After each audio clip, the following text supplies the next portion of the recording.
Continuando con la jornada de hoy, le vamos a dar la bienvenida a Santiago Ingol. Santiago es licenciado en computación, especialista en ciberseguridad con más de 11 años de experiencia en tecnología y ciberseguridad a nivel bancario, docente universitario de desarrollo de software seguro, es autor, conferencista y fundador de Black Beetle.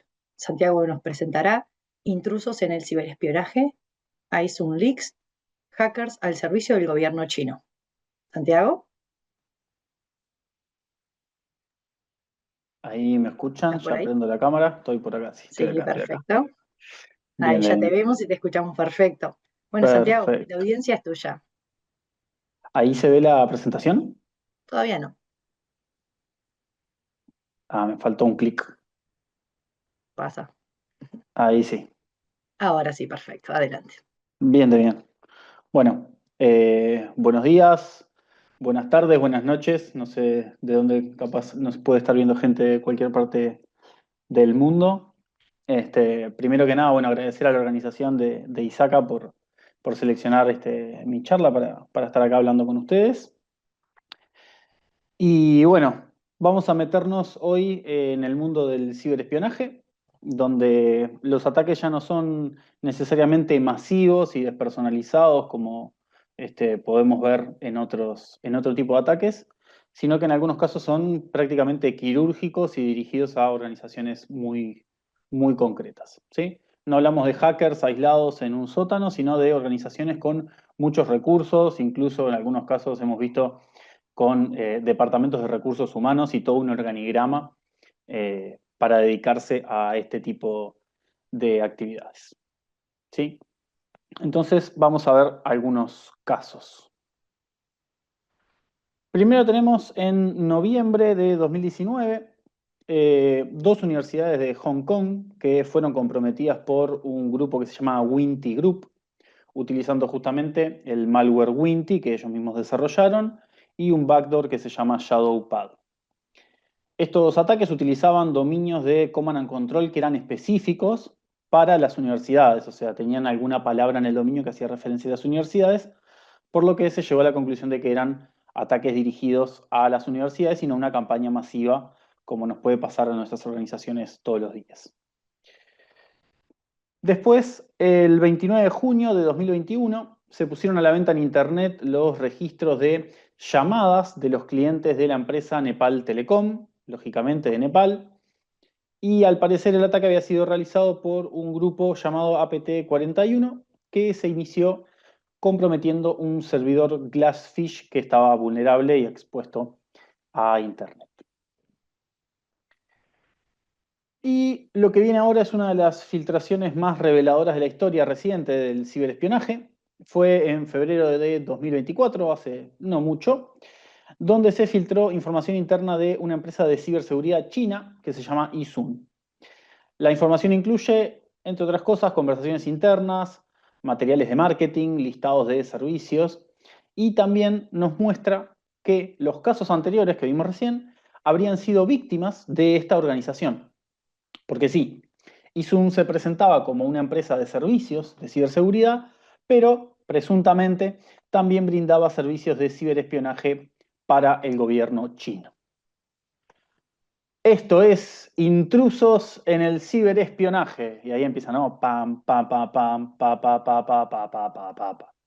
Pero bueno, claramente yo no soy Jorge Rial, mi nombre es Santiago Ingol, bueno, esto ya lo dijimos, licenciado en computación, docente universitario.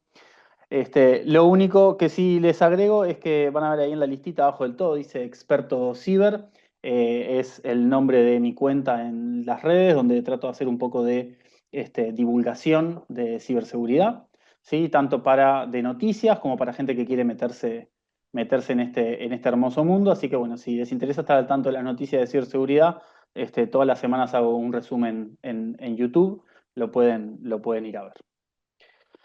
Pero bueno, ¿qué era Isun? Y sí, digo era porque como empresa ya no existe. Después de esta filtración parece que cerraron operaciones e incluso el sitio web, que es este que están viendo acá, ya no está disponible. Pero Isun se presentaba hacia afuera como una empresa de servicios de tecnología y de ciberseguridad y entre otros ofrecía servicios de pentesting de prevención de ataques de APT, irónicamente, y auditorías. Pero la realidad, según lo que nos indica la información filtrada, era un poco diferente. Pero bueno, ¿qué se filtró? ¿Es creíble? Son preguntas razonables que deberíamos hacernos cuando nos enfrentamos a este tipo de información, ¿no? Originalmente lo que se filtró estaba disponible en un repositorio en GitHub, ¿sí? Pero a los pocos días fue dado de baja. Igualmente, como todo en Internet, después de que se publica, es muy difícil darlo de baja del todo y sigue disponible eh, en otros lugares y también hay informes de expertos y analistas publicados en Internet. Así que los que les dé más curiosidad a todo esto pueden ir a googlear y buscar y seguro van a encontrar un montón de información que es en la que me basé para hacer toda esta presentación. ¿Sí? Y la página de ISUN, si bien no está publicada, en archive.org la pueden encontrar también. Pero bueno, ¿qué es lo que se filtró? Se filtraron documentos comerciales, como pueden ser presentaciones, documentación de productos, documentación de servicios, copias de chats entre empleados y con clientes, todo relacionado con la línea de trabajo de ciberataques por encargo, podríamos llamarlo. Lo más interesante de toda esta información es que es una de las primeras veces que tenemos un caso como tan real, tan directo y tan transparente de acceder a la información de una organización de este tipo y a ver cómo son sus operaciones internas, ¿no? Porque generalmente a lo único que tenemos acceso, lamentablemente, es a la información de las víctimas de este tipo de organizaciones. Pero, como les decía, podemos hacernos la pregunta y deberíamos, ¿es real esta información? Porque, claro, vivimos en una época donde la desinformación, las noticias falsas son pan de cada día y al final como que nunca podemos estar muy seguros de si es verdad la información que estamos viendo o si es información falsa generada por vaya uno a saber qué intereses. Pero bueno, según distintos analistas de empresas como Equinix y Mandiant Intelligence, que es una empresa de ciberinteligencia que ahora la compró hace un tiempo Google, hay varios puntos que aumentan la confianza que nosotros podemos tener en que esta información efectivamente sea legítima, ¿sí? Y estos puntos son el nivel de detalle de la información, ¿sí? Es información muy detallada en puntos muy concretos, o sea que sería bastante trabajoso generar información falsa con tanto nivel de detalle. Los chats filtrados también, como que es bastante coherente todo lo que se dice en los distintos chats, como que tiene sentido. La cantidad de datos también es una filtración que si bien no es súper masiva, son unos cuantos gigas de datos, ¿sí? Que para generarlo de forma falsa llevaría un buen trabajo. Y creo que lo más importante es que se corroboran indicadores de compromiso. O sea, hay indicadores de compromiso que se han visto en campañas de ataques que se corroboran con los trabajos que se supone que hizo esta empresa y a su vez con parte de la infraestructura que tendrían disponible. Entonces, como que todo cuadra los servicios que ellos ofrecen con los ataques que se vieron efectivamente y lo que ellos dicen que hacían. ¿Sí? Entonces, todo esto hace que la confianza en todos estos datos sea media alta, digamos. ¿Sí? Lo otro que nos podemos preguntar es, bueno, ¿quién la filtró? ¿No? Es como mucha información y alguien la filtró. Hay varias opciones de quién podría haber filtrado estos datos, ¿sí? Como puede ser un ex empleado molesto, una empresa de la competencia, una agencia de inteligencia del exterior, un hacktivista que esté en contra del Partido Comunista Chino o un cibercriminal chino. ¿Sí? Acá hay un estudio, sí, un estudio, un análisis bastante profundo que hace la empresa de Equinix, comparando todas estas hipótesis y cuáles podrían ser más o menos probables, y llegan a la conclusión que llegan la mayoría de los analistas, que es que lo más probable es que haya sido un ex empleado molesto. ¿Sí? Esto tiene sentido más que nada porque, teniendo en cuenta el tipo de información que se filtró, porque buena parte de la información filtrada hace referencia a los sueldos y a las condiciones de trabajo, de la cual al parecer los empleados no estaban muy contentos. Así que eso nos da la pauta de que, bueno, lo más probable es que haya sido un empleado o un ex empleado molesto. Y para tener una idea del alcance que tenía Isun, podemos ver algunas de las víctimas que surgen de esta filtración, ¿sí? Acá son todos de alto nivel, ¿no? O sea, ministerios, agencias de inteligencia, empresas de telecomunicaciones, hospitales, universidades, y todo esto de países como Taiwán, India, Nepal, Kazajistán, Myanmar, Tailandia, Ruanda, Mongolia, Pakistán, Hong Kong, Francia, que es el único país explícitamente mencionado de Europa, el resto son en su mayoría de distintas regiones de Asia, algo que tiene sentido, ¿no? Porque en realidad es la región más cercana a China y sobre la que es razonable asumir que tiene intereses geopolíticos o de inteligencia. Y también hay un comentario perdido en una conversación por ahí que habla de la OTAN, ¿sí? Por lo que parece que era un posible objetivo para esta organización, pero por lo menos en la información filtrada no hay otras menciones al respecto. O sea, no se filtró evidencia de que hayan atacado directamente a la OTAN. Sí a Francia, que es un país que forma parte de esa coalición, pero sí hablan de que eventualmente podrían atacarla o que habrían atacado. ¿Sí? Y bueno, ahora vamos a, capaz, parte de lo más interesante, que es los productos y los servicios que esta empresa ofrecía. ¿Sí? Sinceramente, la oferta de productos y servicios de Isun era muy amplia. Y algo sí interesante, que no sé si es producto de la traducción de toda esta información o de que buscaban de alguna forma disimular el tipo de servicios que vendían, es que todo lo presentaban con terminología como legal, digamos, para sus servicios que no lo eran. Por poner un ejemplo, hablaban de pentesting para referirse a servicios de hacking, cuando sabemos que no tenían permiso para hackear ministerios de otros países. O, por ejemplo, hablan de contramedidas cuando hablan de algunas técnicas de ataque. ¿Sí? Ahora, como la oferta era muy amplia, yo seleccioné algunos de los productos o servicios que vendían que me parecían más interesantes como para mostrar. Este, y bueno, obviamente que después pueden buscar por ahí todo lo que tenían porque realmente la oferta era enorme. El primero es un dispositivo para ataques Wi-Fi. ¿Sí? Es ese que están viendo ahí en las dos fotos, que son dos fotos porque es interesante que tenían dos versiones, la estándar y la mini. La estándar, como ven en la foto, es más grande y por eso tiene más recursos de procesamiento, tiene una batería. De hecho, como ven ahí en la foto, se disimula como si fuera una batería externa para un celular. Y como tiene más recursos, puede ejecutar una gama más amplia de ataques a nivel de Wi-Fi, como un craqueo de contraseñas, hacer sniffing, etc. Este tenía la curiosa función, digamos, de autodestrucción, además, supongo que por si alguien lo encontrara, y además tiene conexión a la red móvil, o sea, este dispositivo lo dejaban por ahí tirado o escondido, usaban la interfaz Wi-Fi para generar ataques sobre la red de una empresa o de una organización y tenían una conexión móvil para la conexión de comando y control para no hacerlo a través de la red Wi-Fi. ¿Sí? Este, y después la versión mini, ¿sí? Como su nombre lo indica, obviamente es más chica, ¿sí? Como lo ven ahí, es como un chip nomás con unos cables. Tiene obviamente menos recursos y no tiene batería, por lo que siempre tiene que estar enchufado a algo para poder funcionar. Y al ser mucho más pequeño se puede ocultar más fácilmente, incluso como que parezca que es algo que está enchufado en la computadora y que está ahí haciendo algo. Así que ya saben, si ven algo como esto en sus oficinas, empiecen a sospechar del compañero ese que viajó a Asia en las últimas vacaciones.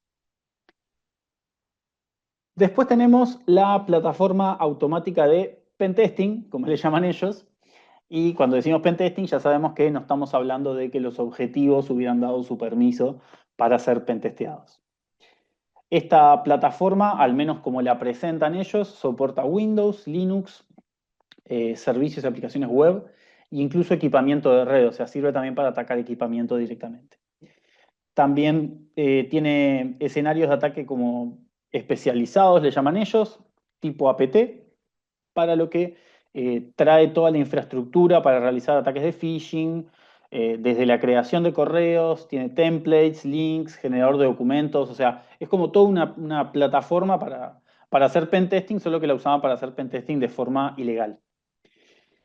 Y la presentan como automática porque, en teoría, automatiza varias etapas de los pentests, ¿sí? Primero ejecuta una etapa de reconocimiento, donde identifica los servicios que están corriendo, ¿sí? Básicamente lo que podríamos hacer nosotros con Nmap. Luego, basado en lo que encontró en esa primera etapa, escanea vulnerabilidades y las valida con distintos ataques y distintos exploits que ya tiene cargados. Y por último, tiene un modo de post-explotación que le permite obtener control remoto del equipo, exfiltrar información, saltar a otros equipos, borrar logs, lo que quiera. También habla mucho de módulos que por lo menos a mí me suenan mucho a Metasploit para codificar y generar payloads. Y por otro lado permite empezar un ataque a partir de un reporte de vulnerabilidades de los que te dan las herramientas como OpenBus, Nessus, etc. De hecho, no me extrañaría que en realidad todo esto fuera una colección de scripts que interactúan con la consola de Metasploit para automatizar este tipo de ataques. Otro producto interesante es un dispositivo de conexión, ¿sí? Me faltó poner la foto ahí, pero es un dispositivo físico, ¿sí? Que es como un router hogareño.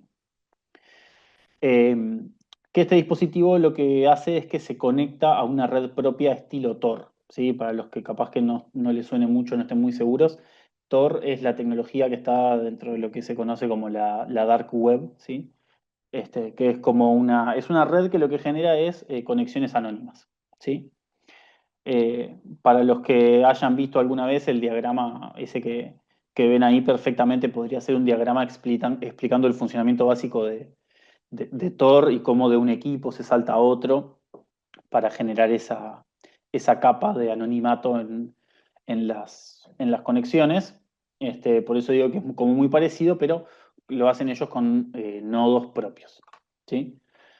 Y lo tienen como dispositivo porque está pensado para ser utilizado por agentes de ellos fuera del propio país, ¿sí? Por eso es un dispositivo y no es como solo un software.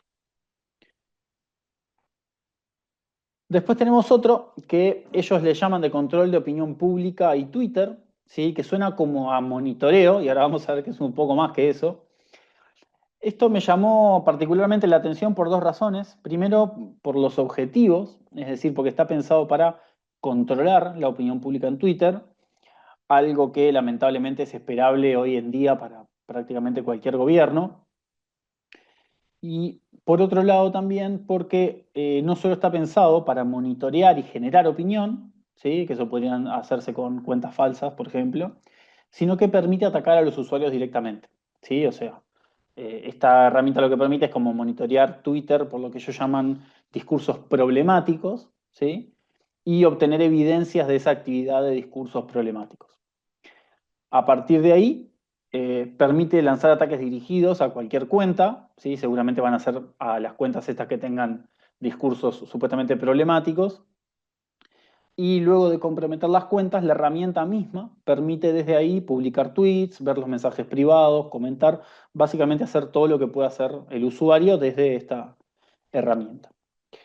La documentación no entra demasiado en detalles técnicos, pero por cómo lo plantea y viendo que hay como ciertos plazos que hay que esperar y qué sé yo, lo más probable es que los ataques sean a través de phishing, más o menos sofisticado, pero phishing al fin. No es que hackearon Twitter, digamos. ¿Sí? No eran tan avanzados. Y bueno, después, como les decía, otros servicios hay un montón. La oferta de servicios que tenía Izun era muy amplia. Además de esto que ya vimos, por ponerles algunos ejemplos, tenían varios troyanos de acceso remoto para Windows, Linux, Android, iOS, herramientas para análisis de datos de correo electrónico. Algo que me llamó la atención porque por lo menos acá está bastante naturalizado, tenían una plataforma antiapuestas, porque en China parece que son ilegales las apuestas o hay como algún tipo de apuestas ilegales. Entonces, era una plataforma que permitía buscar como información de personas en una base de datos y correlacionarla con perfiles de redes sociales y bases de datos de apuestas, no sé, algo así, como para ir a apresar a la gente, supongo.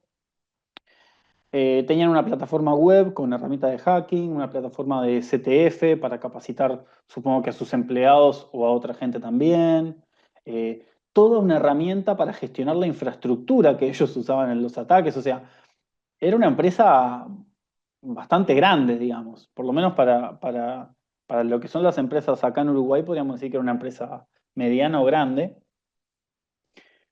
Después tenía un dispositivo bastante interesante que se llamaba la caja científica, creo que le decían o algo así, porque supuestamente era para investigadores, para científicos, que era un dispositivo de hardware que permitía saltarse las limitaciones de acceso a Internet que tienen en China. Supongo que justamente para acceder a información que capaz que está bloqueada para las personas comunes, digamos, y para los científicos se lo habilitaban. Bueno, y muchas otras cosas más que ya sería aburrido listar todo. Pero ahora pasamos a algunos de los detalles jugosos de todo este asunto. Lo que se están preguntando todos, ¿cuánto cobraban por estos servicios? Y ahí tenemos algunos datos. El acceso al Ministerio de Economía de Vietnam lo cobraron $55.000. ¿Sí? Por otros ministerios cobraron menos. ¿Sí? No es tanto como lo que estaban pensando seguramente. Después, servicios de hacking en el extranjero lo cobraron $84.000, que teniendo en cuenta que hay movimiento de gente y andás a ver un montón de cosas, tampoco parece tan caro. Y lo más caro que había dentro de lo que se filtró de información era justamente lo que vimos al principio, la plataforma de hacking automatizado, que al parecer costaba unos $250.000.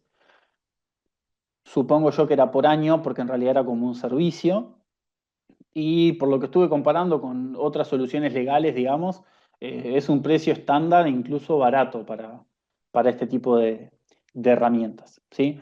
Así que lo que podemos ver es que no eran servicios particularmente caros y menos teniendo en cuenta el contexto de que estamos hablando de venta de servicios eh, a, a nivel como de defensa nacional, ¿no? Y servicios ilegales. Así que, nada, los precios parecen ser más bajos de lo que uno se hubiera imaginado.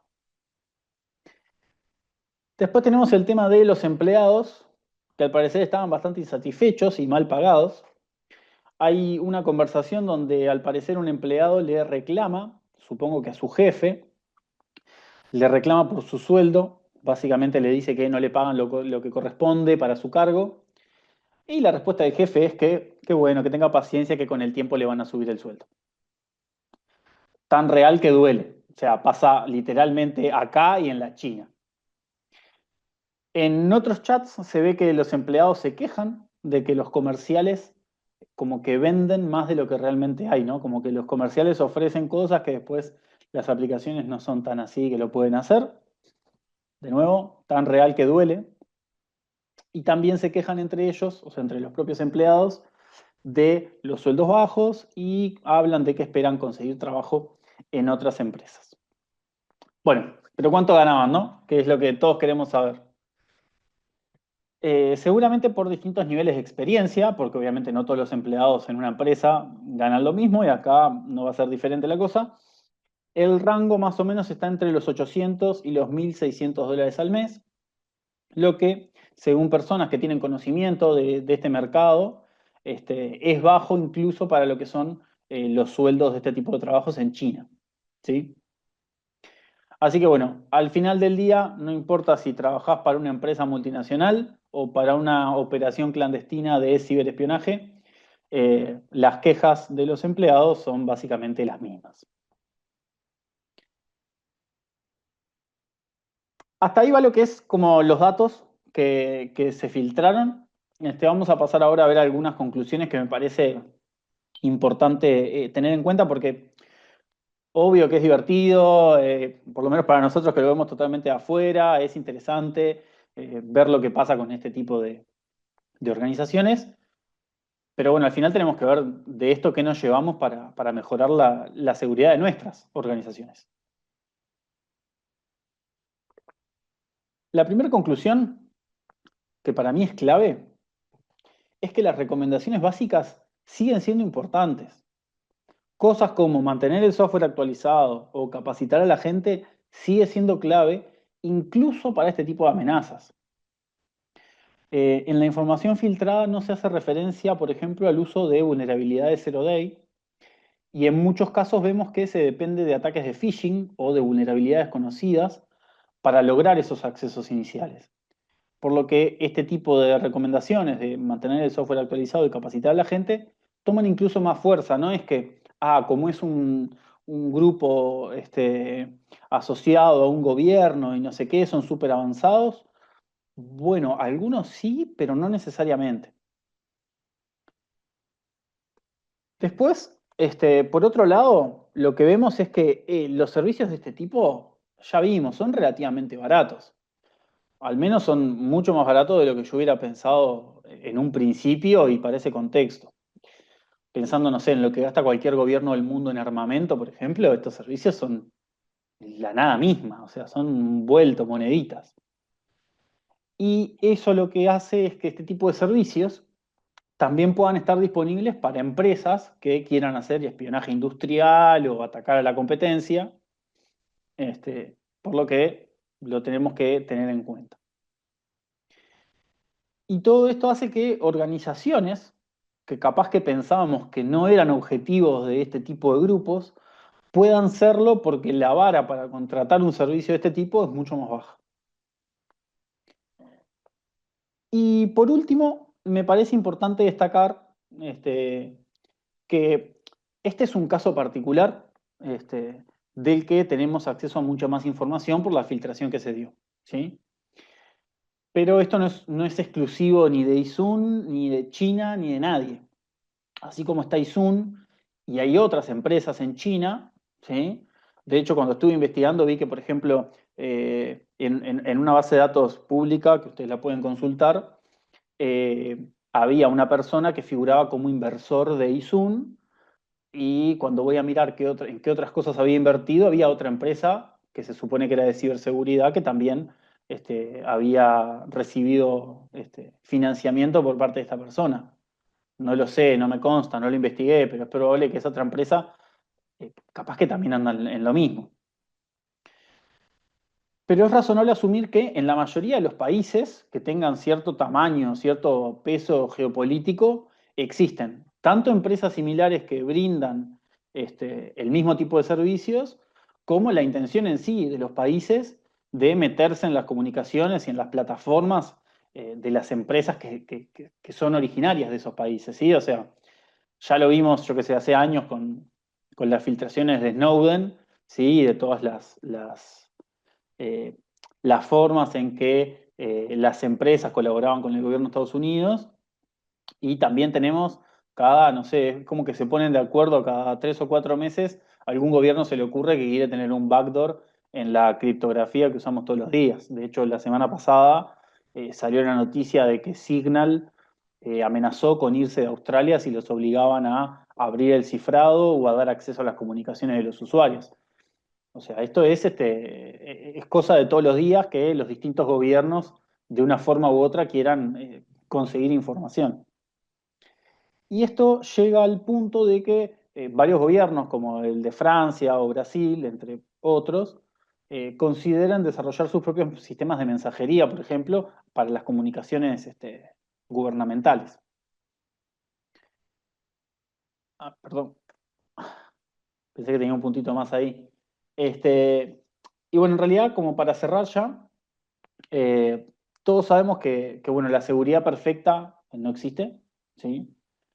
Pero como se ha venido hablando en muchas de las charlas de esta conferencia, eh, la preparación, el conocimiento, todo eso puede marcar la diferencia entre ser un espectador, como estamos siendo nosotros, de esto que le pasó a una empresa, o ser la próxima víctima. Y estos casos, que pueden ser un poco lejanos, y que son como tan espectaculares, creo que nos sirven a los que estamos en estos temas para llamar la atención de esos gerentes o esos directivos que piensan, bueno, a mí no me va a pasar, ¿sí? Así que los invito a que aprovechen este tipo de casos y de noticias para concientizar también a la interna de sus organizaciones. Ahora sí, hasta ahí, muchas gracias. Pasamos si hay, no sé, alguna pregunta y tienen ahí mis datos de contacto. Buenísimo, Santiago, muchísimas gracias.